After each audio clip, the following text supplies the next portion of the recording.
Olá, bem-vindo de volta ao The Crime Reel.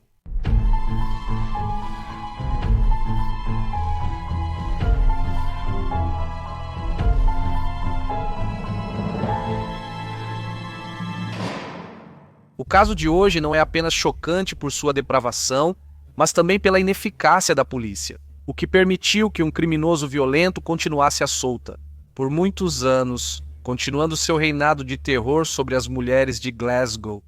Havia tantas evidências e momentos em que esse caso poderia ter sido resolvido, que o catálogo de oportunidades perdidas é realmente impressionante. Hoje contamos a história da família Caldwell, da Escócia. Emma nasceu em 31 de janeiro de 1978. Ela era a segunda filha de Margarida e Guilherme Caldwell. Ela cresceu em um lar amoroso e teve uma infância muito feliz, com sua mãe a descrevendo como adorável, simplesmente perfeita. Nós a chamávamos de nosso floco de neve. Emma desenvolveu um grande interesse por cavalos e se tornou professora de equitação. No entanto, a vida da família foi devastada quando a irmã mais velha de Emma, Karen, morreu de câncer em 1998. Emma teve dificuldade em lidar com a perda da irmã. E aos 22 anos, Emma sentou-se com seus pais e disse que tinha algo para contar a eles. Ao tentar anestesiar sua dor, ela acabou ficando viciada em heroína. Seus pais ficaram em choque, não sabiam nada sobre drogas e não faziam ideia do que fazer ou aonde ir para pedir ajuda. Eles foram ao pronto-socorro, mas foram mandados embora. Eles conversaram durante toda a noite e esperaram que a confissão da filha fosse o ponto de virada para ela superar o vício. Infelizmente, não foi o que aconteceu. Emma continuou usando heroína, saiu da casa da família e foi morar em um albergue feminino em Glasgow, mas continuou em contato próximo com os pais. Ela ligava para eles todos os dias, o pai a visitava toda quarta-feira e a mãe a buscava nos fins de semana para levá-la para jantar em casa. Sem que os pais soubessem, Emma também virou trabalhadora do sexo nas ruas de Glasgow para bancar seu vício em drogas. Todos os dias, ela pegava metadona na farmácia perto do albergue na rua Inglefields. Na quarta-feira, 6 de abril de 2005, William visitou sua filha no horário de costume, porém ela não estava lá. Às vezes, Emma não comparecia às visitas, então isso não foi motivo imediato de preocupação. No entanto, quando as ligações diárias pararam e a mãe dela não conseguiu contato para a visita do fim de semana, o sinal de alerta começou a soar em suas cabeças. Emma foi dada como desaparecida no dia 10 de abril, e uma investigação de pessoas desaparecidas foi iniciada. Emma foi vista pela última vez por volta das 22h45 de segunda-feira, 4 de abril, enquanto se preparava para trabalhar no centro da cidade de Glasgow pelas próximas 5 semanas. Margarida e William rodaram pela cidade dia e noite procurando pela filha. Então, no domingo, 8 de maio, veio a notícia que eles tanto temiam. Um passeador de cães encontrou o corpo de Emma em uma vala rasa, em uma floresta remota, perto de Roberton, em Lanarkshire, que ficava a cerca de 1 hora de carro de Glasgow. Ela estava nua e havia sido estrangulada até a morte. A investigação de desaparecimento virou investigação de assassinato. Nos 10 anos anteriores, 6 outras trabalhadoras do sexo foram assassinadas enquanto trabalhavam nas ruas de Glasgow. Embora não esteja claro se esses assassinatos estavam ligados, nenhum deles havia sido solucionado e, por isso, a força investigativa, a polícia de Strathclyde, estava sob enorme pressão para resolver esse caso. Isso se tornou uma das maiores investigações de assassinato da Escócia, com o detetive superintendente Willie Johnston como o rosto público da apuração. Sob o nome de Operação Graal, 50 policiais coletariam mais de 8.000 depoimentos, apreenderiam centenas de veículos e coletariam centenas de amostras de DNA. Foi uma operação incrivelmente complexa, com muitas das trabalhadoras do sexo de Glasgow lidando com centenas de clientes naquela época. Muitas dessas mulheres frequentemente eram submetidas à violência excessiva, e outros detetives foram recrutados para ajudar no caso. Em maio de 2005, o rosto de Emma foi exibido em um dos prédios altos da cidade, na esperança de refrescar a memória das pessoas e fazer com que mais testemunhas se apresentassem. O detetive Stuart Hall foi um dos policiais chamados para ajudar no caso. Foi sua primeira investigação de assassinato. Durante a familiarização com todos os aspectos do caso, ele lembrou que um item de destaque, um pedaço de cabo, havia sido encontrado sob o pescoço de Emma. A autópsia indicou que Emma foi estrangulada e suspeitava-se que o cabo foi usado para asfixiá-la. Uma das extremidades desse cabo era bastante distinta, pois havia sido danificada quase como se tivesse sido queimada. Foram colhidos depoimentos de outras trabalhadoras do sexo na área, e uma mulher disse à polícia que Emma tinha um cliente especialmente obcecado por ela. Se Emma estivesse trabalhando, esse homem acelerava e dirigia sua van até ela se outro cliente em potencial se aproximasse. Ele fazia isso para assustar os outros e ter Emma só para si. A mulher relatou que, antes do assassinato de Emma, o homem a levou para trás de alguns outdoors e a agrediu sexualmente. Pouco depois de ouvir esse depoimento, o detetive Stuart Hall soube que a polícia havia parado uma van na área de prostituição. O motorista correspondia à descrição do homem que havia agredido Emma. A van tinha a inscrição da empresa Alpha Beta Signs, que já era conhecida por trabalhar com letreiros de neon. Stuart suspeitava que o cabo queimado achado com Emma teria servido para reparar um letreiro de neon. A van foi encontrada e pertencia a um homem chamado Ian Packer. Ian, que tinha 32 anos na época, era instalador de letreiros e foi ouvido pela polícia pela primeira vez em 22 de junho de 2005. Isso foi 6 semanas depois que o corpo de Emma foi encontrado. Ian conhecia Emma? Não, ele frequentava o distrito da Luz Vermelha em Glasgow? Não, ele usava os serviços de trabalhadoras do sexo? Não. Antes de ser liberado, tiraram uma foto dele e colocaram em um álbum de fotos junto com outros 11 homens. Essas fotografias foram mostradas para a mulher, que havia fornecido detalhes sobre o abuso sexual de Emma. Ela reconheceu Ian na hora. Outras trabalhadoras do sexo também identificaram Ian como um homem que utilizava seus serviços regularmente, quase diariamente. Todas disseram que ele era um homem violento. Se elas não fizessem exatamente o que ele queria, ele ficava bravo e agressivo. Muitas disseram o quanto tinham medo dele. Nessa época, Ian já era reconhecido por muitos como predador sexual violento. A polícia tinha confirmação de que ele era obcecado por Emma e já havia a agredido sexualmente antes, e Ian havia mentido sobre o uso de profissionais do sexo. Ele foi levado para interrogatório novamente, e o detetive Stuart Hall queria deter Ian pelo assassinato de Emma. A história de Ian mudava toda vez. Stuart entrou em contato com o oficial sênior de investigação, Willie Johnston, e disse que acreditava que Ian não era mais uma testemunha e, na verdade, era o principal suspeito. Mas lhe disseram: não o detenha, ele não é o nosso homem, solte-o. A investigação continuou, mas não avançou de verdade. Todas as pistas pareciam levar de volta a Ian. Em 2006, Madalena Robinson foi entrevistada pela polícia. Ela disse que aos 14 anos Ian virou amigo da família. Ela detalhou como ele a apalpava e tocava, e como sentava na cama dela enquanto ela dormia. Ele seguiu abusando sexualmente dela de forma grave, mas ninguém acreditou e a acusaram de inventar tudo. No entanto, depois que a polícia pediu o depoimento dela, ela não teve mais notícias deles. Ex-parceiras de Ian também foram entrevistadas e, em seus depoimentos, mais uma vez relataram um padrão extremo de abuso físico e sexual violento. As trabalhadoras do sexo tinham um livro chamado O Livro do Cuidado, no qual elas alertavam umas às outras sobre clientes violentos. Ian aparecia nesse livro repetidas vezes, com detalhes fornecidos por diferentes mulheres, descrevendo violência extrema e agressões sexuais. Às vezes era chamado de Pedro, Craig ou João.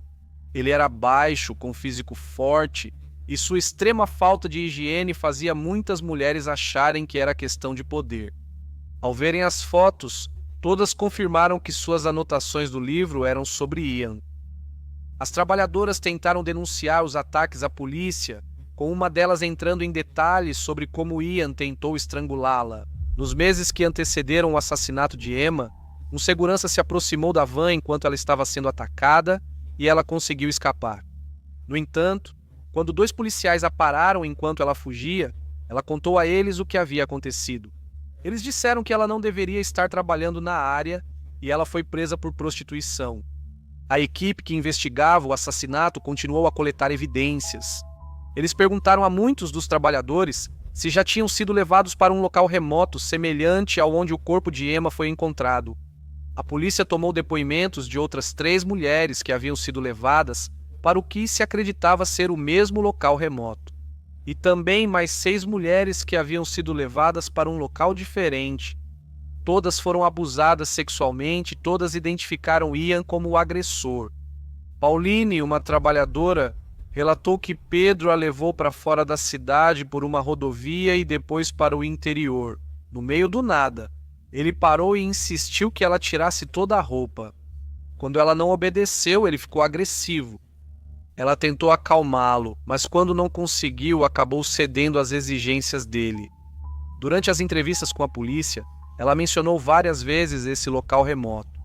Ela foi mostrada ao álbum de fotos e identificou Ian como o homem que ela conhecia como Peter. O corpo de Emma foi encontrado em uma floresta remota a aproximadamente 70 quilômetros das ruas de Glasgow, onde ela trabalhava. O trajeto significaria dirigir para o sul pela M74 e depois seguir por estradas rurais remotas e sinuosas. A polícia perguntou a Pauline se ela lembrava do trajeto. Eles seguiram sua descrição, descendo uma estrada entre pinheiros, passando por um ponto de ônibus, um portão prateado e a grade para gado. A descrição de Pauline os levou exatamente ao local na floresta onde o corpo de Emma havia sido encontrado. Era uma área tão remota que muitos dos detetives tiveram dificuldade para encontrá-la. Não era um lugar onde se podia entrar por acaso, era preciso conhecer a área. Isso parecia ser o avanço que a equipe de investigação precisava tão desesperadamente. Não havia como isso ser uma coincidência. Ian havia aterrorizado Pauline exatamente no local onde o corpo de Emma foi encontrado. Parecia que as evidências agora eram inegáveis e o oficial sênior da investigação certamente concordaria com a prisão de Ian. Chocantemente, ainda não haviam sido apresentadas acusações contra o detetive Stuart Hall. Nada disso fazia sentido. Pouco depois, ele foi levado para uma sala e informado de que não deveria mais trabalhar no caso de Ian Packer. Foi informado que não deveria entrevistá-lo novamente, perguntar sobre Ian, conversar com as trabalhadoras do sexo sobre Ian ou tentar obter mais informações sobre ele. Parece que os oficiais de mais alta patente já haviam decidido a direção que queriam que a investigação tomasse. Na noite do desaparecimento dela, a última ligação que Emma recebeu foi de um turco chamado Abubekir Onku. A ligação foi recebida às 23h20 e eles conversaram por 76 segundos. Quando foi entrevistado, Abubekir disse à polícia que teve uma relação sexual com Emma e que não a viu na noite do assassinato dela. Eles não acreditaram nele. Uma segunda parte secreta da investigação do assassinato foi iniciada e ficou conhecida como Operação Guard. O homem que liderava essa investigação era o inspetor-chefe Colin Fields. Foi constatado que Emma esteve nas proximidades de um café turco em Glasgow na noite em que desapareceu. Esse café era gerenciado por Hussein Shobanoglu, condenado por crimes sexuais. Abubekir Onku disse que nunca tinha ido ao café nem tinha qualquer ligação com Hussein Shobanoglu.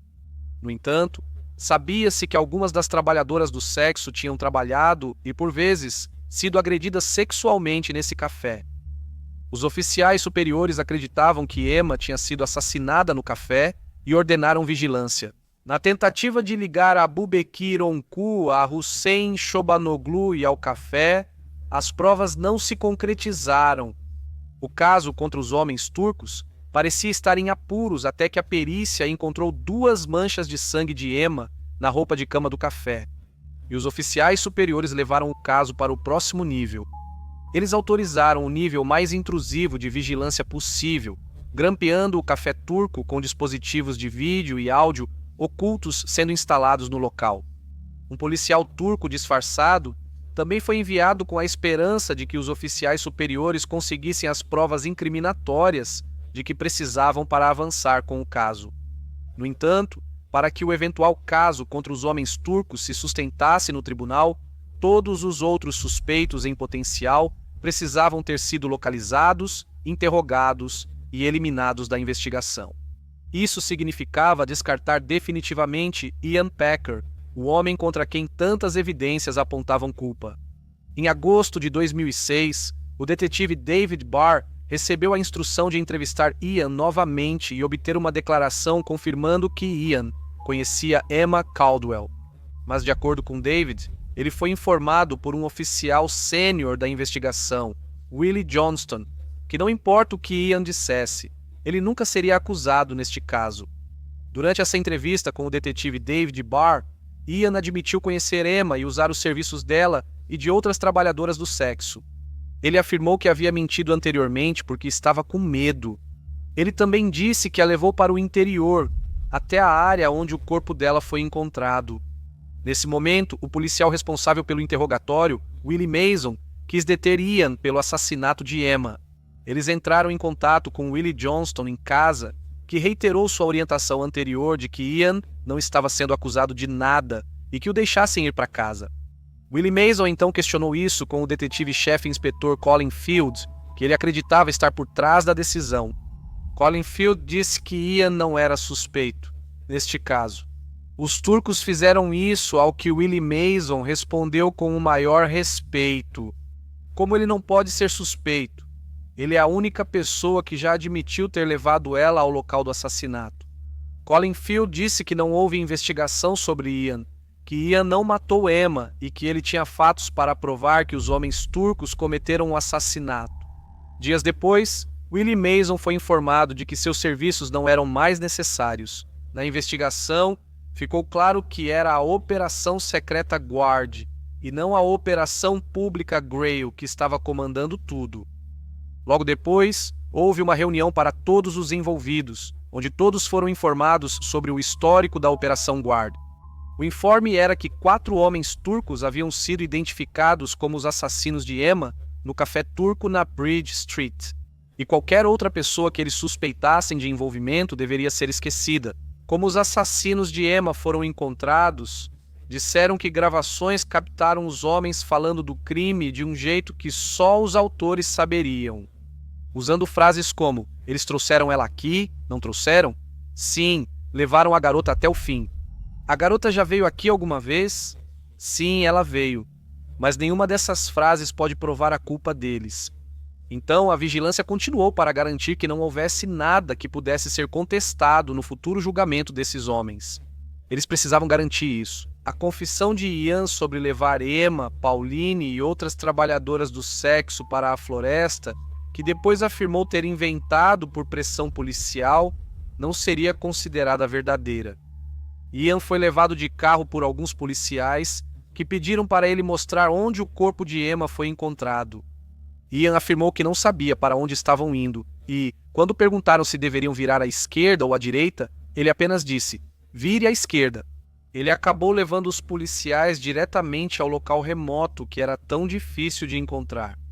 No entanto, quando eles voltaram à delegacia e a papelada foi concluída, disseram a ele que estava livre para ir embora, que ele não ouviria mais nada da polícia e que deveria seguir com a sua vida. Enquanto a vigilância secreta no café turco continuava, não havia nada que justificasse acusações.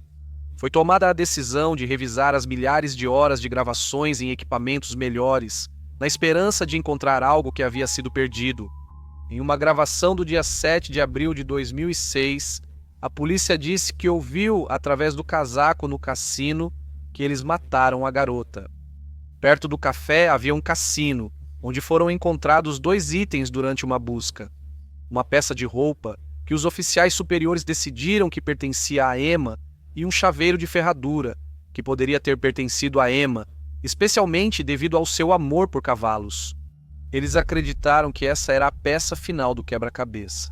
Em 31 de agosto de 2007 foi relatado que 4 homens foram presos pela morte de Emma e que a polícia fazia buscas. No endereço na Bridge Street, no lado sul de Glasgow, e outro na Duke Street, no extremo leste da cidade. Um dos homens presos foi Abubekir Onku, que foi interrogado pelo sargento detetive Mick McCarran. Mick teve acesso a algumas das gravações secretas para a entrevista e foi informado de que elas haviam sido traduzidas pelos maiores especialistas em língua turca do país. Abubekir continuava reiterando que as traduções estavam erradas e quase ridicularizava Mick, que a essa altura já estava convencido de que Abubekir não tinha nada a ver com o assassinato.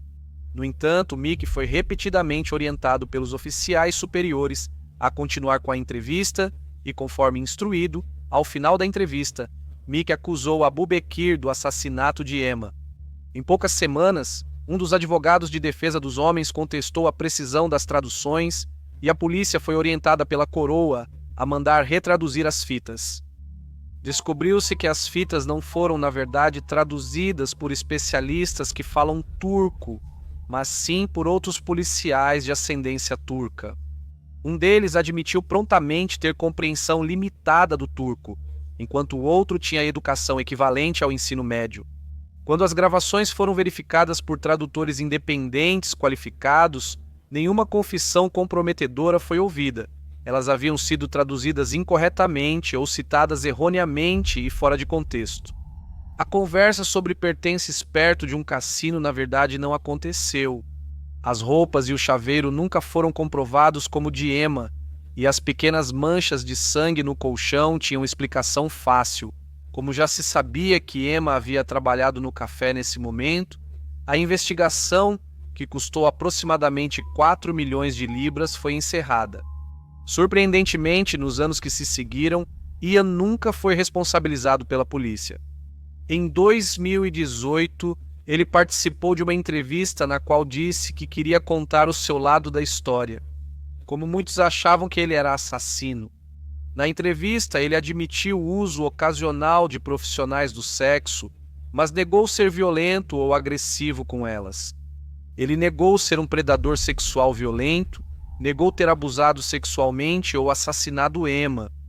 Ele negou o abuso sexual de Magdalene, disse que nunca esteve no local onde o corpo de Emma foi encontrado, e então disse que algumas das mentiras que contou à polícia foram por medo ou por ter sido pressionado a fazer falsas confissões.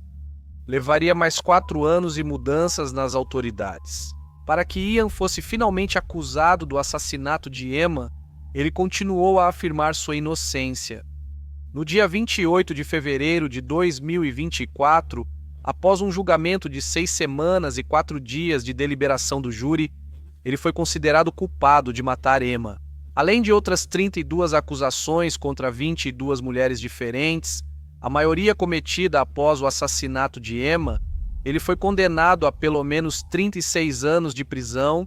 Esta é a segunda pena de prisão mais longa já imposta por um tribunal escocês, ficando atrás apenas do mínimo de 37 anos, dado ao assassino do World's End, Angus Sinclair, em 2014.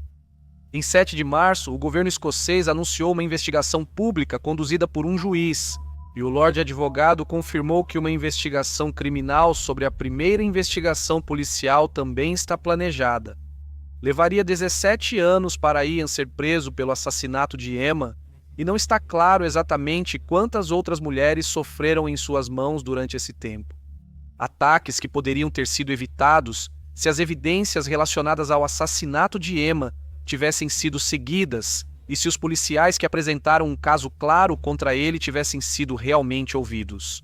Os oficiais superiores envolvidos deram a Ian a liberdade e a capacidade de continuar sua violência contra as mulheres.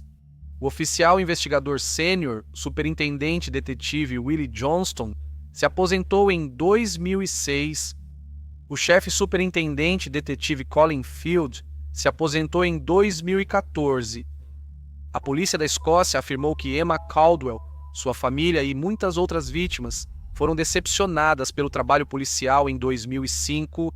Por isso pedimos desculpas. Um número significativo de mulheres e meninas que demonstraram uma coragem notável ao se manifestar naquela época também não receberam a justiça e o apoio que precisavam e mereciam da polícia de Strathclyde. Packer está atualmente cumprindo sua pena na prisão de Barlinnie após uma investigação inicial do Sunday Mail, 10 anos após a morte de Emma. Sem a jornalista Samantha Pollin fazendo um trabalho de investigação incrível, é possível que Packer ainda fosse um homem livre hoje. Descanse em paz, Emma, e todas as vítimas de Packer. Isso conclui o caso de hoje. Por favor, inscreva-se se você é novo no canal e clique em curtir e comente aqui embaixo. Muito obrigado por ouvir o Crime Real.